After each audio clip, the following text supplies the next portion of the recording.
Hello, everyone. This is Coach Dr. Jessie Bowen, and welcome to our training program today. This is part of our podcast and the training program for the Martial Arts Extraordinaire magazine. We like to congratulate all of our writers in the magazine, all the information they're sharing, and they're discovering themselves in the writing and how to share information. And of course, I've got my partner here with me today, Coach Nathan Ray. And of course, he has an article in the magazine. And he is not only a martial arts school owner, but he is truly an owner because he owns his building. And so that's what he wrote a great article in the magazine. And we're going to be covering that article. But Coach Ray, let's first of all, how are you doing? I get to talking and I'm just going.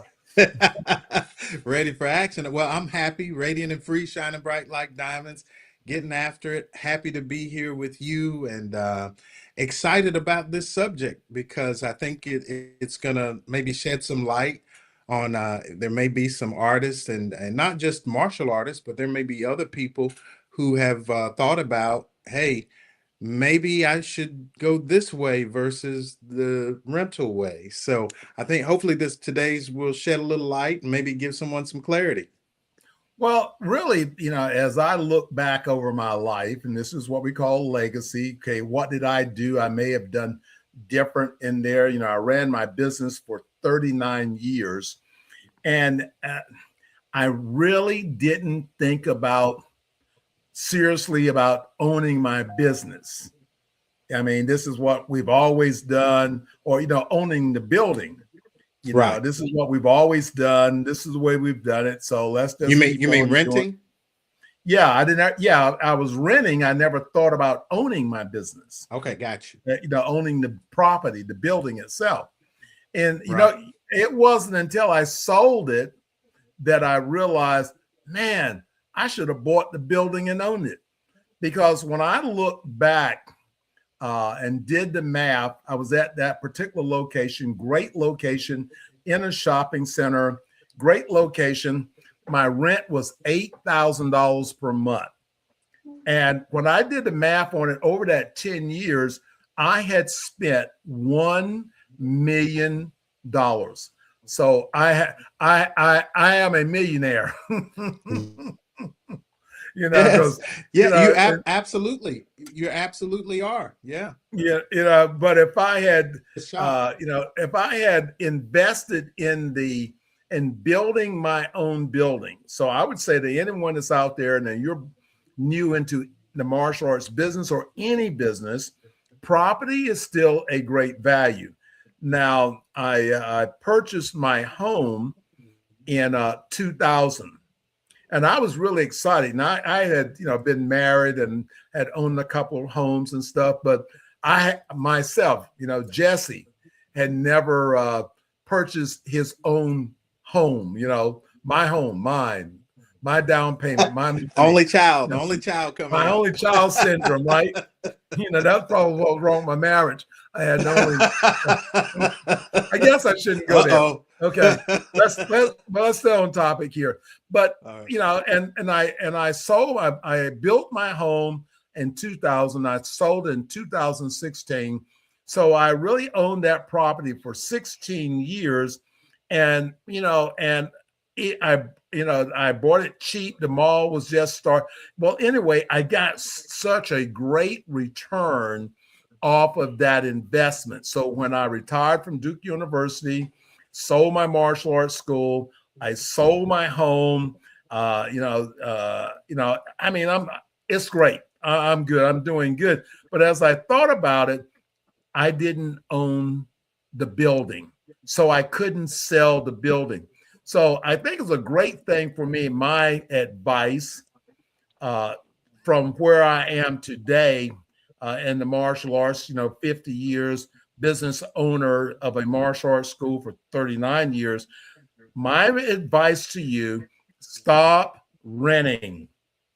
Start building a legacy, because if I had owned the property, then I would have had that revenue to add to my financial legacy as I move to another career. So, that's what Yeah. I tell Right. martial arts is that, own your building. Yeah, I would agree. I've owned, and actually, I don't even know if you know this, but I owned the church across the street. I had that property as well. Then I had a property in Raleigh, a residential property. So, and I don't think about these things a lot until we start talking about it. And we're going to do a course on it. Actually, I already started on a course for everybody. And I know we talked maybe, we always saying, hey, this is going to be the next book, and but I started working on a course for everyone as well. But because it's just a shift in your mentality because you're paying anyway. The question is like, what is that mental shift? And a lot of times, I think it's what you said earlier. It's just what we've been doing. It's just what we've known so far, and we just do what's familiar. And and it's just it seems like that's the easiest way to go. Where in fact, if you might have to do some heavier lifting in the beginning to get things moving, but once you got it going, sometimes your mortgage will be way less than a rent. Oh yeah. And let's stop for a second. Let's go back. Let's introduce Sure. you. Yes. Okay. Everyone, we Yeah. have Sorry, I jumped with right in us there. with us today Grandmaster Nathan Ray. He's a 10th degree black belt. He's out of Knightdale, North Carolina. I've been knowing him since he was probably 3 or 4. I don't know. Maybe a little bit older. But anyway, I've always was impressed by the things he was doing. And we're going to let him tell you a little bit about his experience. When did he build his school? I remember that. He's already shared some about the property. So he's the guy thinking about investment and thinking about property. Has a beautiful school in Knightdale, and he built his school when there was nothing there. Right. Knightdale. I don't even think they had a PO box or anything like that.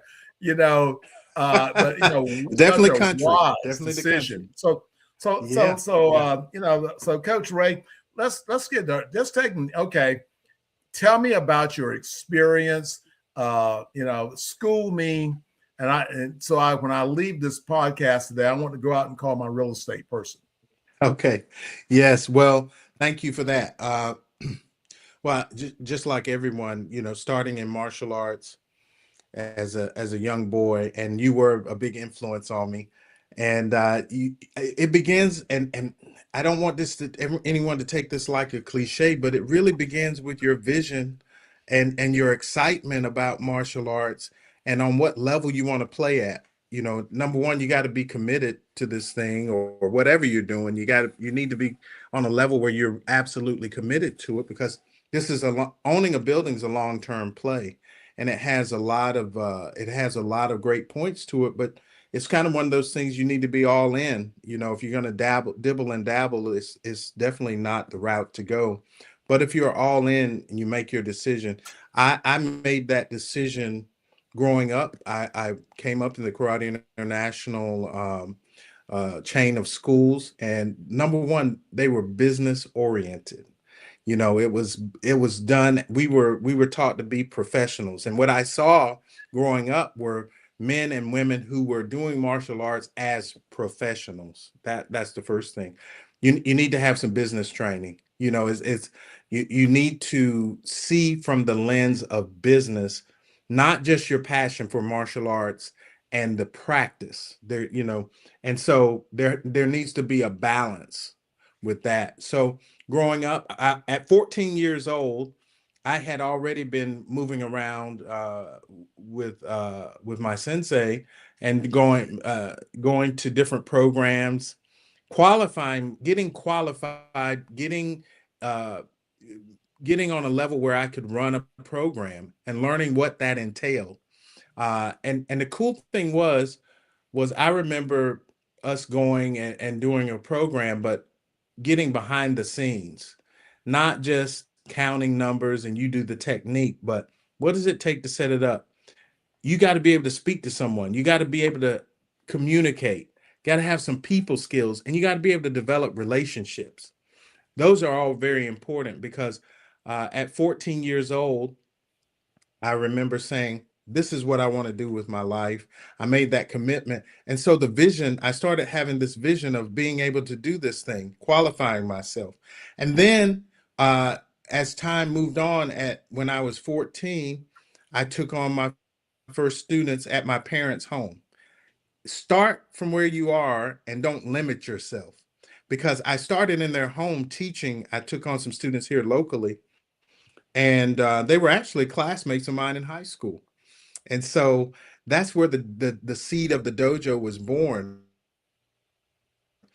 But I always had a vision that I wanted to do something big in a big way in the martial arts. And one of the biggest statements you can make in just from where I was at was, one, have a Taj Mahal. I want to have a dojo that is physically present. It's making a statement. So I was kind of out there with that. But the whole time I was in a small room in my parents' home. Started there. My dad built a little storage area, and I got him for that before he could even store anything in. I said, you know what? That would make a great dojo. How about this? So I was bargaining. I was using people skills with my own family and showing them the vision. But I think a big part of it is you got to get clear on your vision first, and then you can enroll other people to join you in the fight. And that's what I was able to do, was to have people skills, develop people skills. Because I remember Mr. O, my sensei, he said, you got to learn diction. That was my first lesson. He said, like a dictionary, learn how to communicate. And so with that, I went on, and I established the dojo. And I taught there with the thought of always having a building. And so I went to the bank when I was 17. I asked my mother to go with me. I said, I'm going to go to the bank and ask them for a loan. I kind of worked these figures out. And that's another thing too. You need to have a plan. You got to have a business plan. You got to have, not just say, hey, I want a building, but what's your end game? Stephen Covey says, start with the end in mind. So I knew I wanted a facility. I knew I wanted it to be robust. I knew I wanted it to be the big, on a big scale. And I made business plans probably for about 2 years. As I was growing the dojo, I was keeping track of my numbers, stats. I ran my small school like any other professional business. I kept my stats. Anyone asked me, I knew what my retention was. I knew how many leads I was getting. I was on top of that at that time. And so that's a big part of it. Why? Because you got to be able to take that and communicate that to, if you're raising funds to build a facility, to get someone on board. They want to know that you're going to be able to produce. So I would say that that's a really long answer. I apologize. But I mean but that's what you got to do. You got to have a clear vision. You got to start tracking what you're doing to make sure that that you're even ready for whatever step you are in that process. You got to know where you are, and the only way you know where you are is know your stats, know your numbers.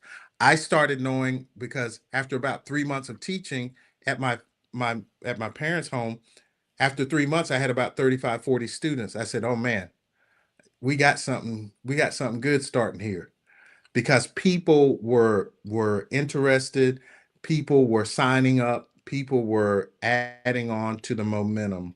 And then from there, I took 86, 87, 88, about 8 years. It was a process before I reached the point where I could get the building built. I went to the bank at 18 and asked them for about a $500,000. I said, I want to build a martial arts school. I want you to help me finance this thing. They laughed me out of the building. They told me, are you kidding me? And how old are you? I said, I'm 18. They said, okay. So they didn't take me serious at all. So I got with my parents. I said, we have to come up with a new strategy. So here was the strategy. If I could do what it would take to purchase the land, I could leverage the land. And so that was what I focused on, being able to find the place that I wanted and to be able to just acquire the land as a first step.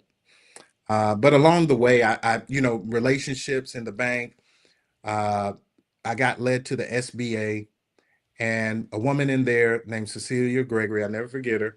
She said, "You've got a dream.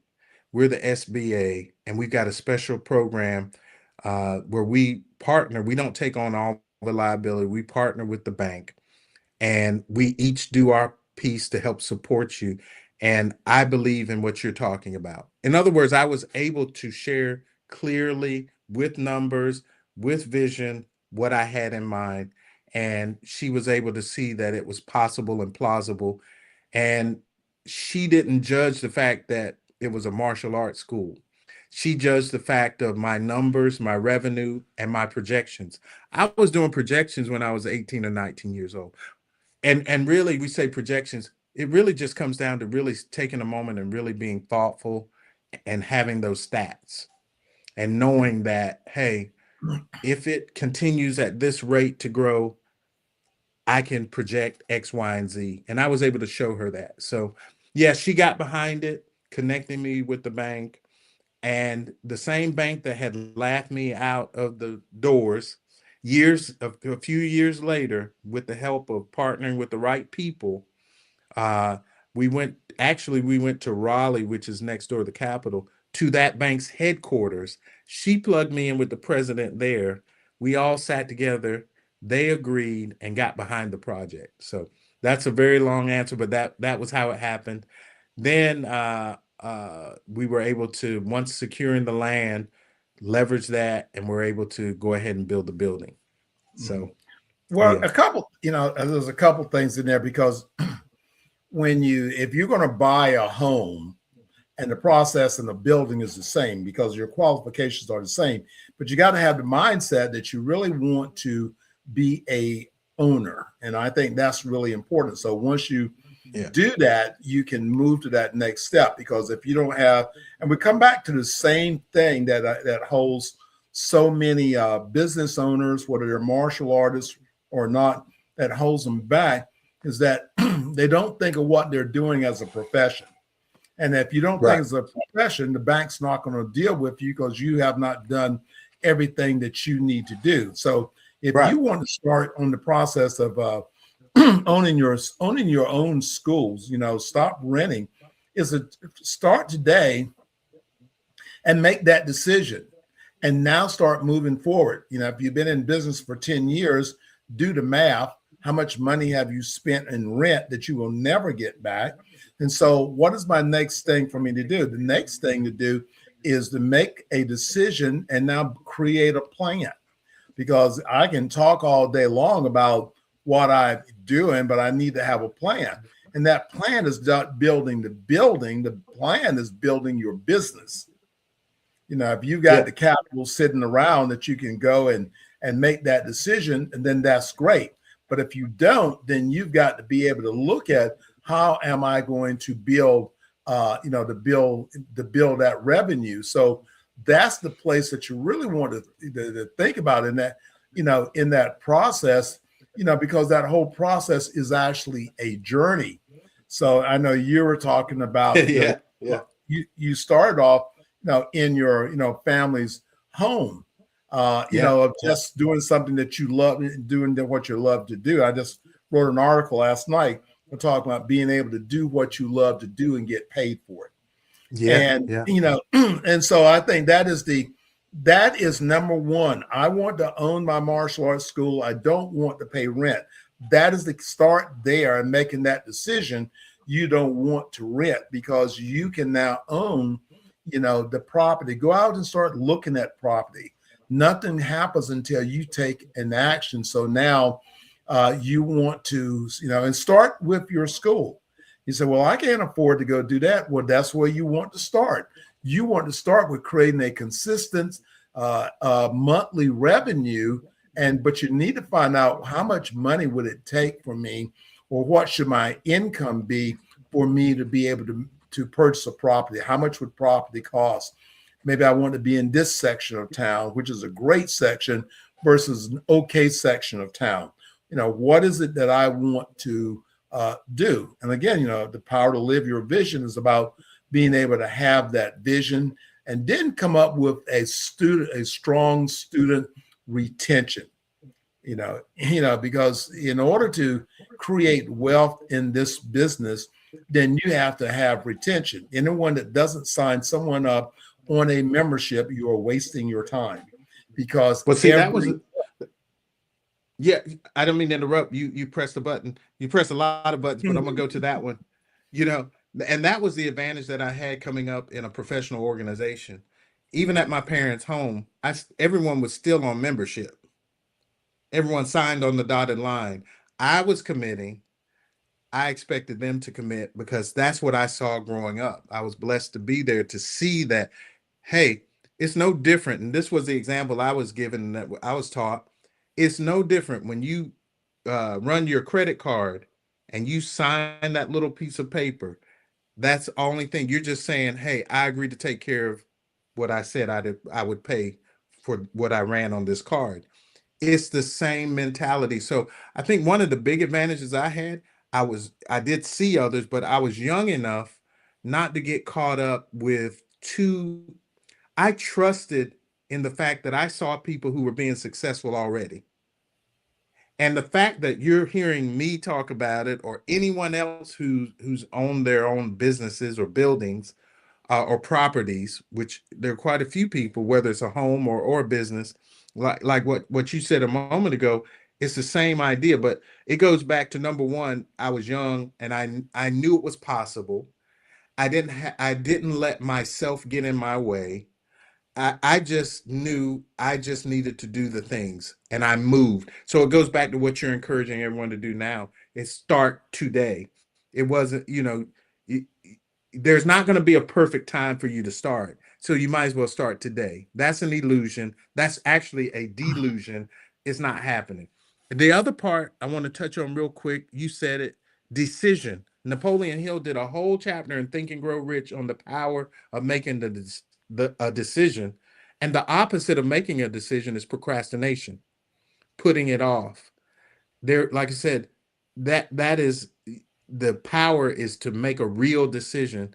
And the other thing is, everything manifests from your thought. So like, I love what you said, because when you have the vision and you believe in the vision, you go into action, you'll attract people that will help you. Because I didn't do this all by myself. What I mean is, there were people that opened doors, introduced me to that person as I was building, the clientele. And then back to your point about retention. You can love what you do and do it, but like you said, to really make a go of it, you need to be a professional. Not just do the activity you love, but be a professional at it. What's the difference between a professional and an amateur, right? So it's learn how to be a professional no matter what you're doing. I agree with you. And then the final point I would add to what you said is, or to tack on to what you said, is identity. What identity? Like, create your character, man. I wanted to create the Grand Master. That was, looking at Kung Fu and all the movies and reading the books. I wanted to be that guy. I was like you seeing Chuck Norris with his trophy and going, I want to be that guy. What does that look like? So do the same thing with owning a building. I want to be that guy. I don't necessarily want to be the one that's giving the check to the other guy. I want to be the guy that gets the check. I was having humor with it. I took a car in yesterday, saw an old friend from high school, and he said, we were just joking. I said, oh man, you got your credit card out. You might as well take care of mine too. He said, oh man, this is my wife's credit card. We were just joking around. And then he said, it's better to give than to receive. I said, okay, you give, I'll receive. So it's all about perspective. I want to be the guy that the rent check is being given to, instead of the one that's giving the rent check, if possible. It just gives you a different place to work from. So it depends on your willingness to step into an identity or a role. So yeah. You over there taking notes, Nathan? Yes, I'm taking notes from myself. I don't want to get you excited or anything like that. Because when I get you excited, you just want to take I gotta off. That's why we're gonna do, that's why it's got to be a program over a period of time. It's a lot, it's 40 years. The dojo here has been a work in progress for 40 years. It was 42 years in this building and 8 years getting to the building, or 32, yeah, 32 and 8, yep, 32 years, 8 years getting to the building. It's a beautiful story, and it has beautiful use of the principles. A lot of it I was blessed to do, and I was a unconscious competent. I was being competent, but I wasn't processing it. I was just doing it. So I'll be quiet now. You all just go ahead and do the thing. Go ahead and do the thing, man. Don't keep talking about it. Just do the thing. Well, the thing with this, if you love what you do, you can be successful. And, and when you're successful, and again, Grandmaster Ray is super successful. In fact, I don't really know of anyone else in the martial arts, maybe one or two other people that actually own their own property. So it's a whole mentality shift. And for the next generation, that's where you need to be. So on my 7 things I wanted to share, I'll go back to number 2. We're on 2. we're on number 2, and we only have a couple of minutes left. So, again, and that's what we're saying is that you have to think about the retention, because the bank wants to know what is your retention. How many students do you have? How many are you enrolling? How many are you losing? So that's another strong point. So my number 2 is you have to build a student retention. If you're doing month to month, the bank don't even want to talk to you because you don't have a retention, because every month you're trying to re-register those same students back into your program. And then you want to have a cash reserve in place. So if you make money, that's great. But if you spend all your money, then you have the other problem. You can't make the down payment or the necessary funds that it needs for you to be able to do that. So the average is being responsible is having at least 3 to 6 months of operating expense saved. So you look at how much money it takes you to run your martial arts school. You need to have at least 3 to 6 months of cash saved up that you don't have. If something happens, then okay, you're good. You can make it through that. And then you have to establish, my number 4 is you have to establish your business credit. Now, the value of the credit reporting system. So the credit reporting system is a business of checking your behavior with money. That's what it is. So they record your spending record. And if I want to know, I like you, Master Ray, but when it comes down to money, I need my money, dude. They want to know, are you going to give me my money back? Are you going to give me a return on my investment? So that number 4 is establish your credit, your business credit. Okay. Then you want to take and come. My number 5 is profitability operation. Is your school, is it profitable? You tell me, well, we didn't make any money. We're not making really any money, then you need it. Then you won't be able to go to that next level. So this is an opportunity for you to change your thinking. If you're saying, you telling me so I can actually own my building, have an investment when I decide to retire, I can now move forth and be able to use that. I can borrow against my school the equity in my building. So I can now reinvent myself through ownership. Number 6 is to outgrow your current space. So don't put you say, I got this little bit of building here, it's about, 800 square feet. So you want to think about outgrowing that space. Number 7 is having, and this is where Grandmaster Ray you have to have a long time vision and commitment. And sir, that's what you have actually done, again, owning your property that long. And so you can see the equity build up and the different things that you've been able to do by doing that. So that's what we want to encourage. So our podcast today is a think about. So think about if you're in a martial art business, dance school, or whatever you're doing, becoming a property owner is important. Now you can go. Yeah.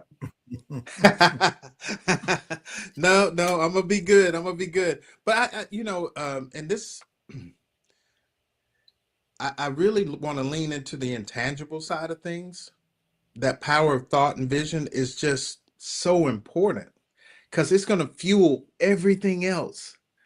Because you're gonna run into roadblocks. But you should have seen me. I was in high school sitting at my family in the kitchen. They have a bar. And I remember now that I'm thinking about it, at the time I was just doing the thing. I remember sitting there with stacks of the dojo's records, going through it and organizing. We didn't have AI and Chat GPT then. Computers. So compute. No, I was trying to use basic and try to do something that wasn't working. So it was manual. But the good thing about manual is you're hands on, you're aware of what's going on. And I think in a lot of ways, I know I worked with two of your guests, I think from yesterday, Grandmaster Jeff Smith and Stephen Oliver.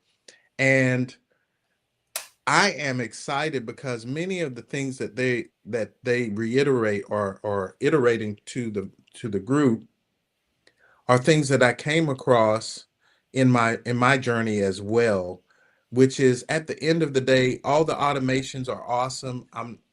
But automation doesn't just mean digital automation. You can have a default behavior. You talked about credit. You can have default behaviors that become quote unquote automations. Do you take care of things on time? Are you being responsible? I was very blessed because I hadn't torn up my credit or anything because I was too young. I hadn't built up that much credit. So one of my challenges was actually um, showing that, but I was able to show it because I had a track record of paying my bills in my dojo, the things I was responsible. I still had a track record that they could lean into. And so you all can do it once you decide, knowing it's possible, having that vision. I know some professional athletes, they should be professional athletes, golfers. I met some young men, they could hit a ball and man. And my thought was, if I was you and I wanted to do golf with your talent, I would be a professional right now. So I would ask them, I wouldn't say that to them that way, but I was thinking it. And they would come up with every excuse in the world. And the number one excuse came down to, well, I don't have the money. When you really want it and you go after it and you've decided, the money will show up. You will be able to organize and draw and attract that to you. But that's why I said it goes kind of to the intangible. But making a real decision and really going after that thing, everything else will show up if you commit. But if you're half-hearted, wishy-washy, it probably won't happen that way. So I just encourage you all, know it's possible. Reach out to us. I want to check out my new digs.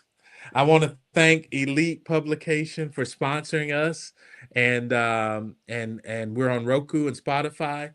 And I just say check back in. This is a big subject, so check back in. We're gonna have, if you want to reach us, you can reach Dr. Bowen or myself. What is the email address? Well, we have a new website that we're working on, and in the book, cool. and I want to drop that link into our posts where you can go click on and check out. We're writing a book, and the book, guess what the name of it is. The book is titled "The Power to Live Your Vision," and right. That's what we're really about: is that power to live your vision, enjoy your life, and understand that it's very powerful. And you have to leave, and that's the last thing I'm going to say, and we're getting ready to end here. You know, when I actually made the purchase of my home, I was the first male in my family to own property. Wow.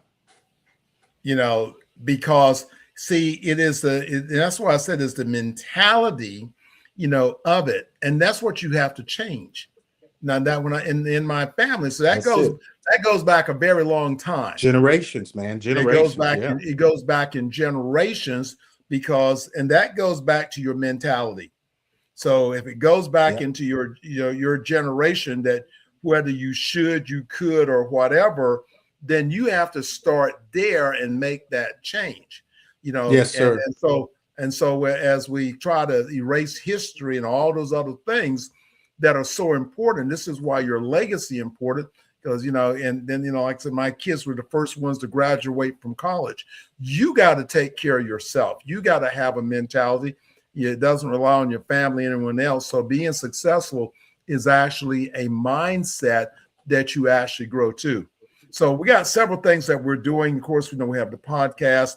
We just launched a brand new website, which is the Martial Arts Extraordinaire Magazine.com. And then we have our Author magazine. So get with us and let us know how we can help you. You want to set up a personal coaching session, we can do that. We're both certified coaches, so we're not just two guys over here having a conversation. You know, we've actually, you know, been to school, learned the business, understand, studied with some of the best. And, you know, so that's what we're bringing you. So we're not guys on the corner. You know, we got a proven track record of what we've done and who we've done it with. So, you know, we can help you to become better at what you are doing and understand the power to live your vision. But remember, stop renting, start building your legacy. So that's what that means when we're talking about, you know, because you're building, that's something you can pass on to your family. You know, that's valuable, that's tangible. You know, that's really about you. I'm going to let you have the last words here. Well, I just encourage everyone. This is a big subject. Anyone who would like advice and to have a discussion to learn more one-on-one, just check us out. Check out all the website and reach out to us for a session so we can chat. I want to thank you again for this subject because now you really got my wheels turning. So we're going to produce some material for everyone coming up real soon. Well, I tell you, write a book, and everyone, write a book. You got knowledge, write a book. Put it. You got 100 people you're looking for, right? That's right. That's right. We're launching our 100 off the program. Write a book. Is there something you're good at that you have expertise in? It can be something you're bad at, and you can tell me what not to do. So again, but there's a market Napoleon for that. Hill did that. He didn't just study the most successful people. He studied the ones that were failing too. That's right. That's exactly right. So we want you to know that, the power to live your vision is about where you are in your life this very moment and how for you to get to that next step. So again, congratulations to all the martial artists that are on our program today, that have been writing in our magazine, that have received awards. Again, congratulations to you. Hey, God bless. And hey, we're going to see you guys next time. So remember, go to our website, which is elitepublications.org. You can go to our new magazine website, which is www.martialartsextraordinairemagazine.com. Reach out to us on social media, follow us, like what we're doing, share it with a friend. Hey, we're going to see you, everyone. God bless.